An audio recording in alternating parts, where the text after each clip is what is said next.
Mirada.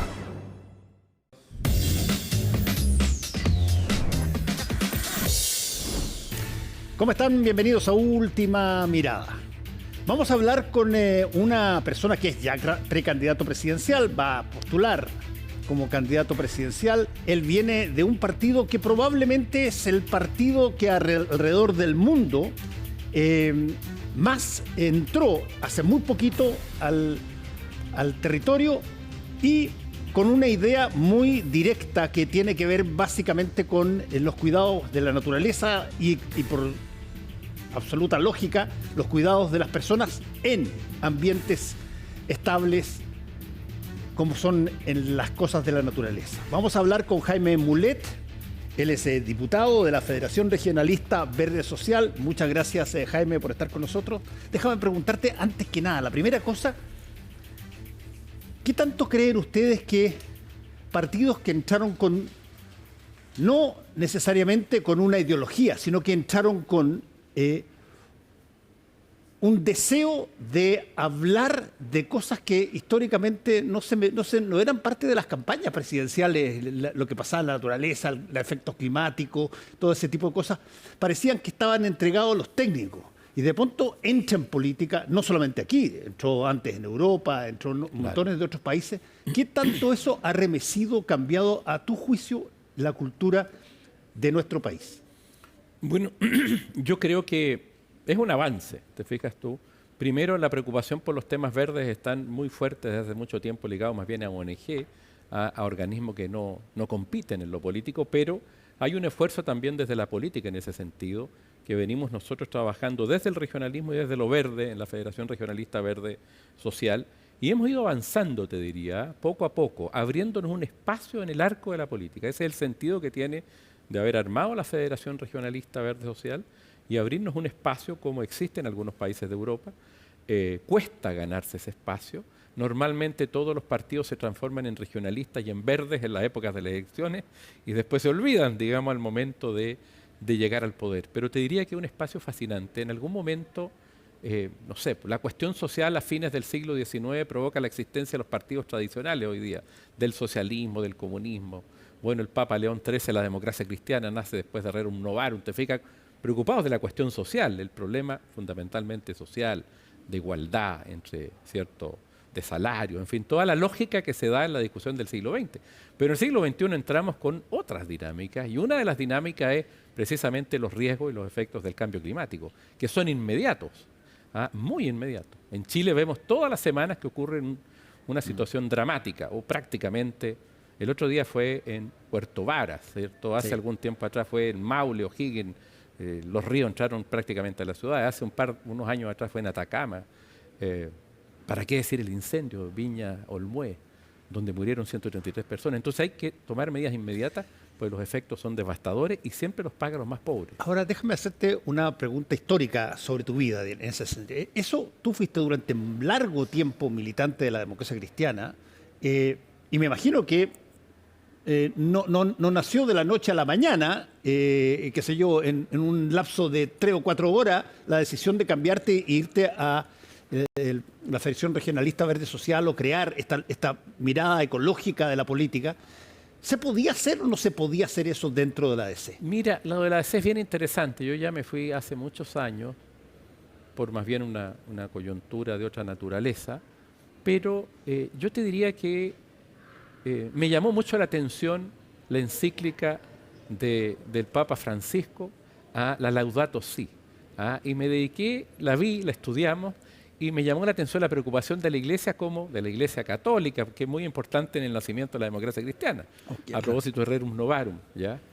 Y la verdad es que la preocupación que hay también en lo que representa el cristianismo respecto a la naturaleza, invocando, no sé, en esa encíclica desde San Francisco hacia adelante, donde el Papa dice hay que cuidar la casa común y donde la Iglesia dice que hay que cuidar la casa común, que es la naturaleza. Y en la casa común están obviamente los hombres, están los animales, están también obviamente la vegetación, la biodiversidad, y es muy clara. Y hace una interpretación también desde la lógica de, yo diría, una extensión de la doctrina social de la Iglesia. Entonces es muy interesante, porque yo creo, y he escuchado, fíjate, discurso de Eduardo Frei Montalva, de fines de los 60, cuando era presidente. Por ejemplo, crea la CONAF, se preocupa de una serie de cosas que tienen una raíz común. ¿Y por qué no haberse quedado ahí a hacerlo desde la democracia cristiana? Bueno, es que la democracia cristiana se ha desgregado tanto y se metió en la lógica pura del poder como los otros partidos, que yo creo que es un problema que tienen todos los partidos políticos del progresismo. Por ejemplo, ahora la discusión es, oye, ¿cómo te arregláis para que te salvís en la parlamentaria, algunos cupos?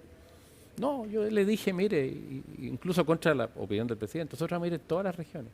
Vamos a ir a predicar, vamos a ir a llevar nuestro mensaje regionalista verde. No hay nadie mejor que las regiones, que las comunas que defienden su casa, su territorio. Por eso que estas dos cosas se relacionan, el territorialismo con lo verde, en un ámbito de progresismo, ¿cierto? Las ideas... ¿Y cuáles son, Jaime Mulet, tus expectativas?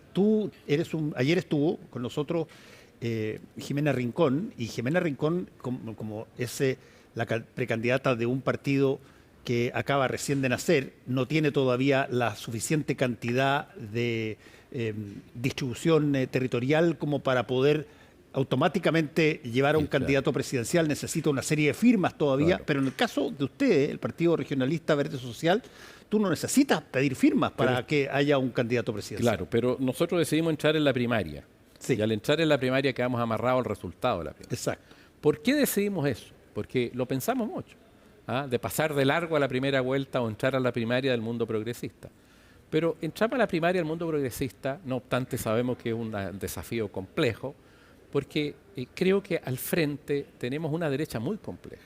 Una derecha que hoy día tiene ventaja en los números, si uno suma los votos en las encuestas de la derecha, de manera que había que actuar con mucha responsabilidad, porque desde la perspectiva nuestra, si gana esa derecha, la verdad es que es muy complicado en los avances que nosotros queremos hacer en materia territorial, en materia verde y en otras materias sociales que también nos interesan. Entonces optamos por ir en esta primaria del oficialismo y claro, correr un riesgo si tú quieres, pero si no gano en la elección primaria, bueno, vamos a tener la posibilidad de participar en la parlamentaria con muchos candidatos y candidatas y seguir empujando nuestro proyecto sin entrar en transacciones. Ahora, pero optamos por responsabilidad. Déjame hacerte una pregunta sobre el tema central de los regionalistas verdes, que tiene que ver con un poco lo que te preguntaba al principio, que es ¿qué tanto la ciudadanía valora el que de pronto los temas sean cuidado del medio ambiente, cuidado de la naturaleza, la relación de, básicamente la fauna del país y el entorno humano? ¿Qué tanto de eso, en un mundo donde da la impresión de que básicamente hay que trabajar de 8 horas y listo y después cobrar tu cheque, qué tanto de eso ha calado en Chile? Yo te diría que uno ve las encuestas de opinión, las buenas encuestas, y es un tema que no está en los prioritarios, no es el primero, el segundo, tercero, cuarto. Siempre está inmigración, delincuencia, salud, o sea, seguridad, salud, vivienda, crecimiento económico, empleo, y después aparece el tema, esa es la verdad, digamos, en las encuestas, no es una prioridad, pero yo creo que las dos cosas igual se relacionan porque nosotros hacemos una síntesis muy entretenida que dice, hay que salvar el planeta, pero hay que llegar a fin de mes. Y la gente tiene que vivir, tiene que tener trabajo. Entonces, no es esto una propuesta, digamos, de hippies, en fin, con todo el respeto que le tengo a ese movimiento, digamos, sino que tenemos que preocuparnos de gobernar. Entonces, en general, las experiencias verdes que han existido en el gobierno, como en Alemania, son de coalición, y han privilegiado algunos temas y han tenido que ceder en otros, a propósito de que hay que también llegar a fin de mes y preocuparse de los temas que son urgentes para la gente, ahora, que es la vivienda, hay un problema así serio, Jaime, que tiene que ver con básicamente la situación mundial actual. Estamos en una situación donde todo el planeta está congelado mirando lo que pasa en esta trifulca entre Irán, Israel, Estados Unidos, en fin, y no se sabe si es que esto deriva en guerra mundial, pero lo que sí sabemos, y lo he dicho yo hasta la saciedad para que no se olvide, es que ya no estamos en la situación de la guerra mundial donde había solamente un país con bombas nucleares y las usó, sino que ahora hay 9 o 10 países que tienen bombas nucleares y eventualmente varios de ellos están en la trifulca. Claro, es realmente dramático por ese riesgo, ¿cierto? Este no es el inicio, si uno pensara, retroceder 80 años de la Segunda Guerra Mundial, donde obviamente un desastre mayor, pero hoy día con la potencia nuclear de Israel involucrada, con Estados Unidos involucrada, con los iraníes desarrollando aparentemente ciertos objetivos nucleares bélicos, bueno, es realmente un riesgo brutal y desde el punto ambiental, para qué decirlo, no solamente es un riesgo de la humanidad. Ahora los regionalistas verdes somos muy pacifistas en eso, si no nos oponemos en general al uso de la energía nuclear, obvio para fines bélicos y también para fines pacíficos, no nos gusta por los residuos particularmente que hay en la generación de energía eléctrica o desastres como Chernobyl o Fukuyama, que han causado grandes daños. Entonces somos contrarios en general a la energía nuclear. Obviamente más en un conflicto bélico que puede ser la última guerra. Sí, ahora, eso, por ejemplo, ¿cómo se transmite en Chile en la política coloquial de todos los días? ¿Cómo se transmite, por ejemplo, una idea como, ¿saben qué? Paremos cualquier cosa nuclear que tratemos de hacer. Quedémonos con la electricidad clásica. Yo creo que en Chile hay conciencia de eso. ¿Sí? Se ha intentado en algunos años, hace 15, 20 años, recuerdo hubo algunas inversiones de o intentaron instalar energía nuclear en Chile, Bielorrusia, cuando se desarmó la Unión Soviética llegaron algunas inversiones en algunos de los países que salen de la Unión Soviética, ¿cierto? Y hubo gente acá, representante de empresas, y nos opusimos desde el inicio.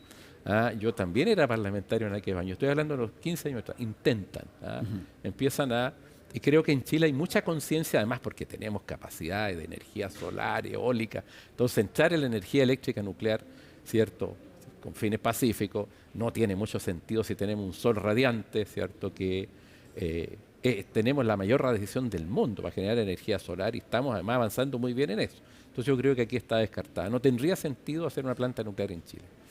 Ahora, y en Latinoamérica la verdad es que tampoco, creo yo, hay que introducir la energía nuclear, porque podéis partir por la pacífica y empezáis a tentarte y puedes llegar también a la energía de uso militar, de uso bélico, que es un desastre y produciría un desequilibrio. Volvamos al país. Tú eres parte de la coalición que va a ir a primarias hoy día por parte del oficialismo. A ver, ¿cuáles son tu mirada al gobierno y particularmente a lo que, bueno, ha hecho y lo que no ha hecho y que te gustaría que hiciera? Bueno, yo tengo una mirada crítica en algunos aspectos del gobierno y obviamente otra mirada. El gobierno ha sido muy asediado, la verdad. Por la derecha ha sido muy dura, la derecha económica también desde el principio. Ha vaticinado recesión, ha vaticinado menos crecimiento. La verdad es que ha sido muy difícil al gobierno ejercer, diría yo, un liderazgo claro en materia económica y en materia social lo ha hecho muy bien, pero ha sido un gobierno muy asediado. Creo que Boric en ese sentido ha logrado moverse dentro de un marco razonable. Yo valoro lo que ha hecho el presidente, pero obviamente tengo diferencias. Por ejemplo, nos molesta mucho que no haya avanzado en descentralización. Somos regionalistas también.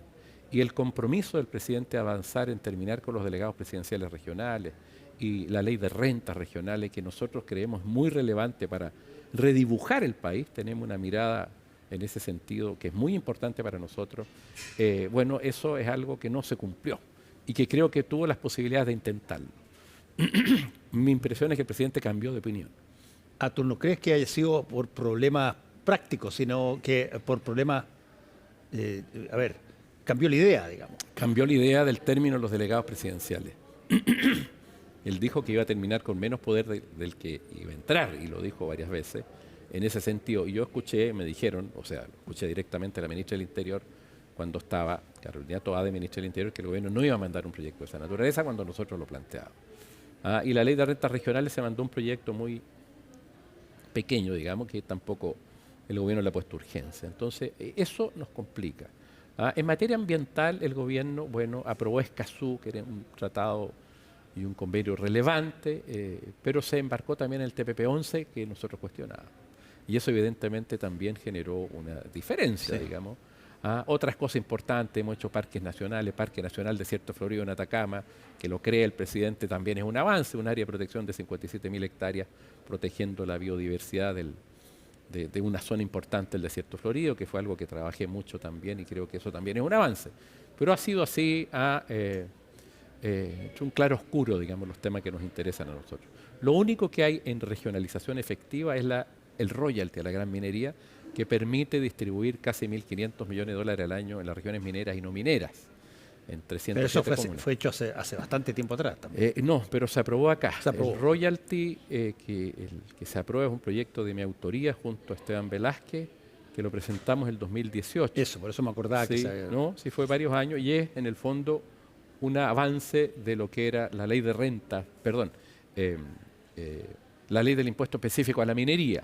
Esto transforma y eleva y transforma en un royalty que se aprueba el 2023 con indicaciones del presidente y que hoy día significan 1.450 millones de dólares adicionales. ¿Ah? Y eso obviamente se distribuye, es una cosa importante que se hizo en este gobierno. ¿Ah? Pero en general, te diría yo, tenemos esa mirada, hay claridad en algunas cosas y otras creo que el avance ha sido más limitado. Dominga, el gobierno también valoramos que ha tenido una posición clara en esa materia. Y ahora, yendo a lo que está más urgente, que es la elección. Bueno, viene primero esta primaria, que ya está a puertas, y donde han habido voces bien curiosas. Han habido voces que han dicho, mira, yo no voy a la primaria porque no estoy dispuesto a aceptar si es que gana el Partido Comunista, por ejemplo. Sí, eso es grave, fíjate, porque cuando uno entra a la primaria, y yo le decía a usted hace un rato atrás que lo pensamos mucho, pero entramos, porque tenemos un adversario más complejo al otro lado, que tenemos más diferencia con los del frente que con los que podemos tener aquí adentro, y tenemos que ser capaces de hacer ese esfuerzo. De manera que cuando voces del mismo sector aparecen diciendo, mire, no puede ganar porque si no, no va a saber gobernar, o no vamos a ganar, es como partir de una premisa falsa. Cuando yo entro a la primaria tengo que tener claro que puede ganar cualquiera de los cuatro. Me imagino. Porque las cosas nunca están, nunca hay nadie seguro. Las elecciones obviamente se determina el día de la votación. De manera que eso debilita al conjunto. Eso no se hace. Yo voy a respetar el resultado, lo primero que tengo que decir. Pero si no, lo que estoy comunicando es que esto es como, si gano yo sirve y si gana el de allá no sirve la primaria. Entonces eso es un engaño a la ciudadanía. Es muy delicado eso. Ahora, por lo que yo sé, han habido voces, particularmente Carolina Toá, de su comando, de su sector y de ella también, en ese sentido, que ponen en duda un eventual triunfo de la candidata comunista, o en riesgo. Y eso, bueno, eso hay que decirlo antes. Ahora, nosotros entendemos también con mucha claridad que el que gana o la que gane es parte de un proceso común. Nosotros no damos cheques en blanco, y tenemos una base que es un conjunto de ideas que se establecieron en un documento de todos los partidos antes de la primaria. Y esa es la base donde se establece, metimos especialmente los temas verdes, además sí, como parte importante de ese pacto, ¿te fijas? Los temas verdes, los temas regionalistas y obviamente el Estatuto Internacional de Derechos Humanos, la democracia liberal, una serie de, si tú quieres, una especie de estatuto de garantía, recordando algunas cosas antiguas que tienen que respetarse, cualquiera sea el que gane. Y eso nos permite entender que vamos a construir desde esa base un proyecto común. Una vez que gane una persona, tenemos que, con esa base, construir el proyecto definitivo de gobierno para el candidato que va a la primera vuelta.